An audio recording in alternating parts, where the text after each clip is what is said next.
Elon Musk, America's richest crybaby, has a meltdown. Backlash over pediatric cancer cuts and Social Security sabotage was too much. Now he's ditching Trump and MAGA, pulling his cash. This is a disaster for them.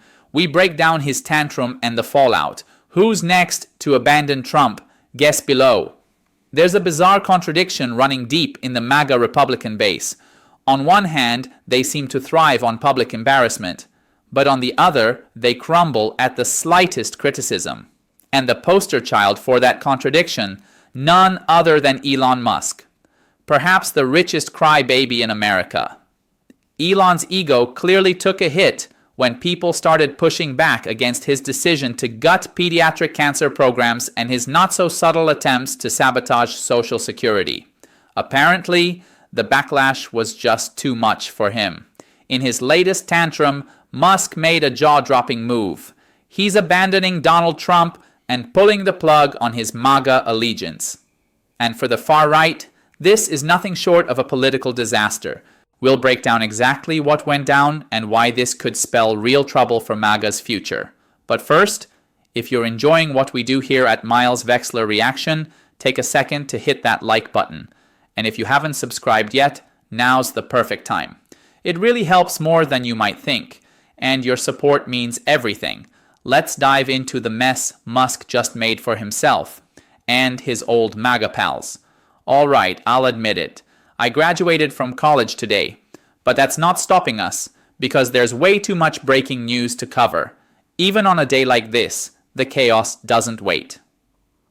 Before we dive into Elon Musk's explosive comments, I want to rewind for a moment and show you the interview that sparked everything. This is the moment that set the internet on fire. Take a look at this clip right here.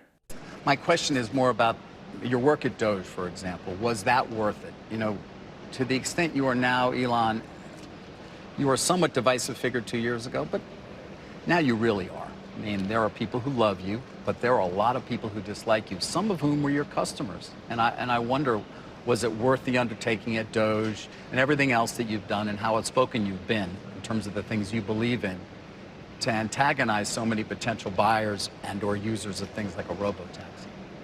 Well, I mean, unfortunately, what I've learned is that legacy media propaganda is very effective at making people believe things that aren't true. What would an example of that be? That I'm a Nazi, for example. Right.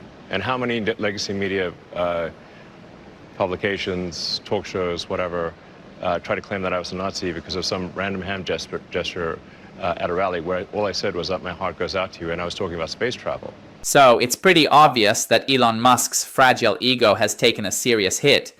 He's clearly pouting over the fact that people just don't admire him like they used to. Oh no, I'm controversial now. Yeah, Elon, tossing up a suspicious hand gesture didn't help your case. Neither did openly backing the AfD, Germany's far-right extremist party, which kind of made it easy to connect the dots.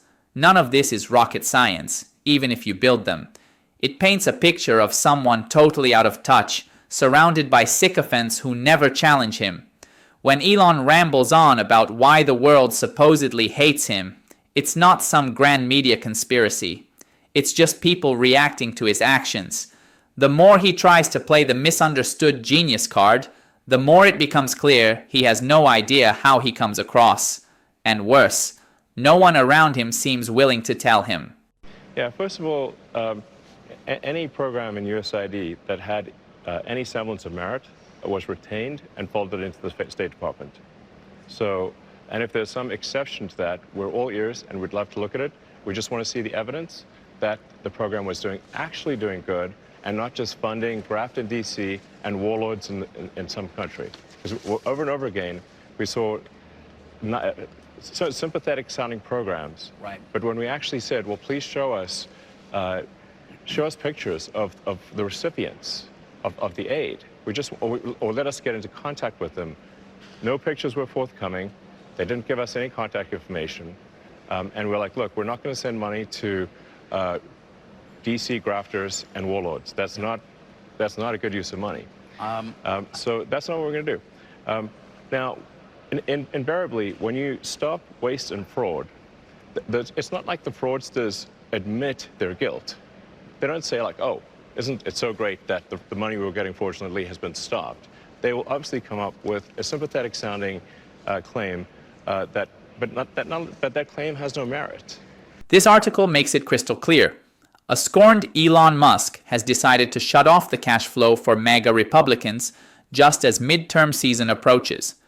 Claiming he's already done enough to support their campaigns, Musk is stepping away from his kingmaker role as Donald Trump's top financial ally. After watching his approval ratings plunge, Musk told the audience at the Cara Economic Forum that he'll be pulling back significantly on political donations moving forward, a shift that could seriously undercut GOP momentum heading into the 2028 presidential race. His announcement came on the heels of a major embarrassment. Musk's chosen candidate, Brad Schimmel, lost the Wisconsin Supreme Court race by 10 points, even after Musk dumped a record $21 million into the campaign and campaigned in person, wearing a cheesehead no less. Meanwhile, his controversial work slashing government programs has sparked national protests and driven down Tesla's stock value. Musk's expanding influence in Washington has triggered increased scrutiny of his companies, especially those with government contracts. Trump and Musk both tried to spin this as part of a pre-planned wind-down. Still, Musk left room to change course, saying, "If I see a reason to spend politically again, I will. For now, I don't." In the newest hit to Donald Trump and the MAGA Republicans in Congress, things just keep spiraling. It's not just that they're widely disliked, or that their approval ratings keep sinking like a rock. They also can't seem to get their disaster of a bill across the finish line.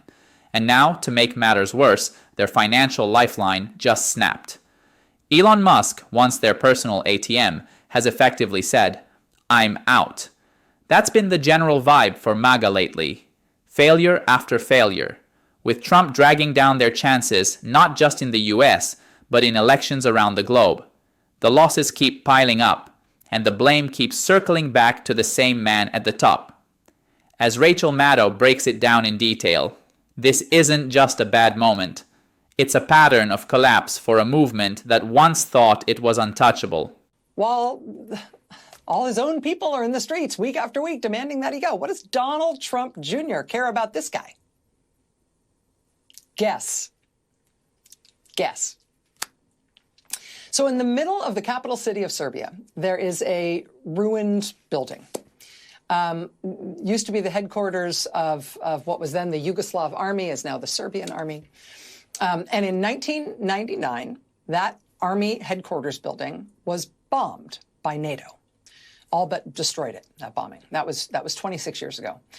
And that country has never repaired that building right in the center of their capital city.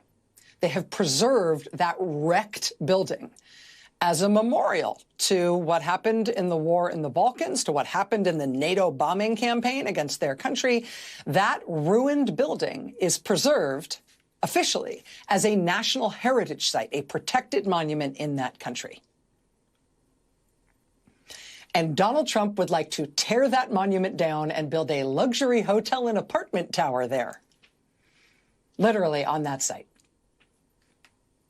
You know, there is a Trump Tower in Istanbul.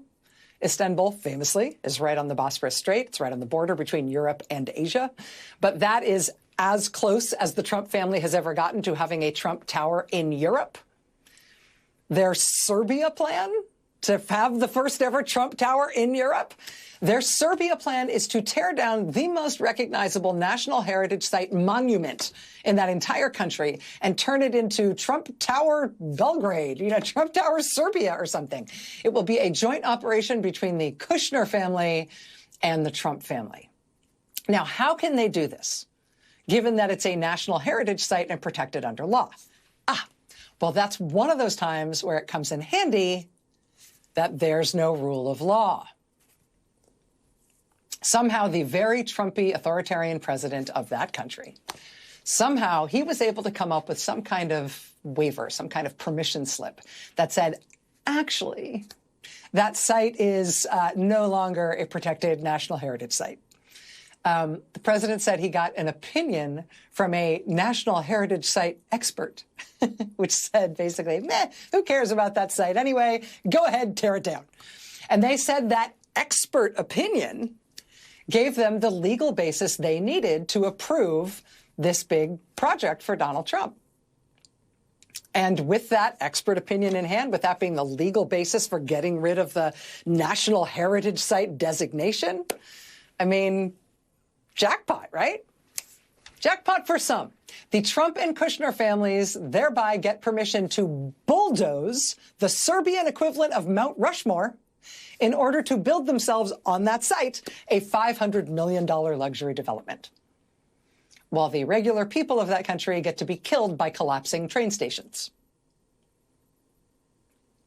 A few weeks ago, on the anniversary of the bombing campaign that destroyed that army headquarters in the first place, there was a whole new round of protests in Serbia, specifically against this deal, against that country's president trading away a site of national, cultural, and historical significance for a development deal that personally benefits Donald Trump and his family.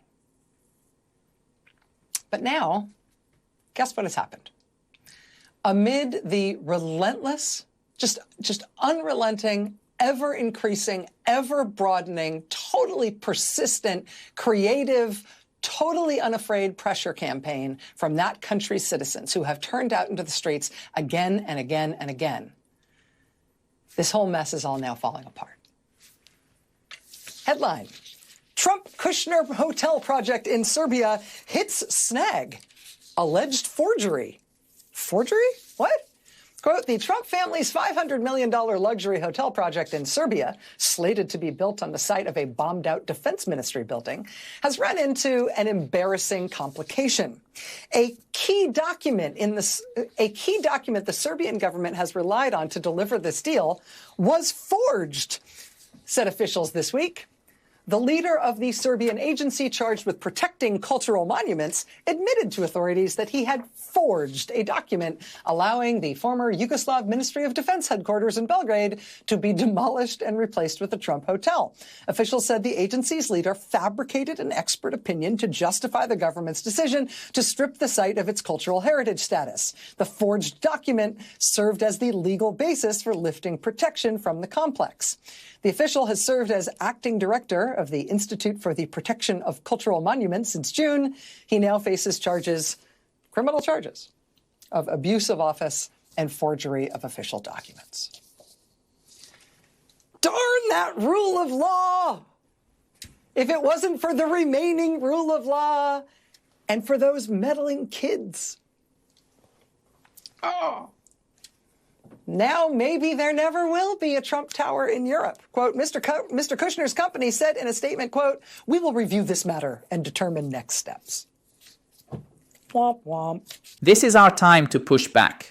For real. We have power right now, and we need to use it.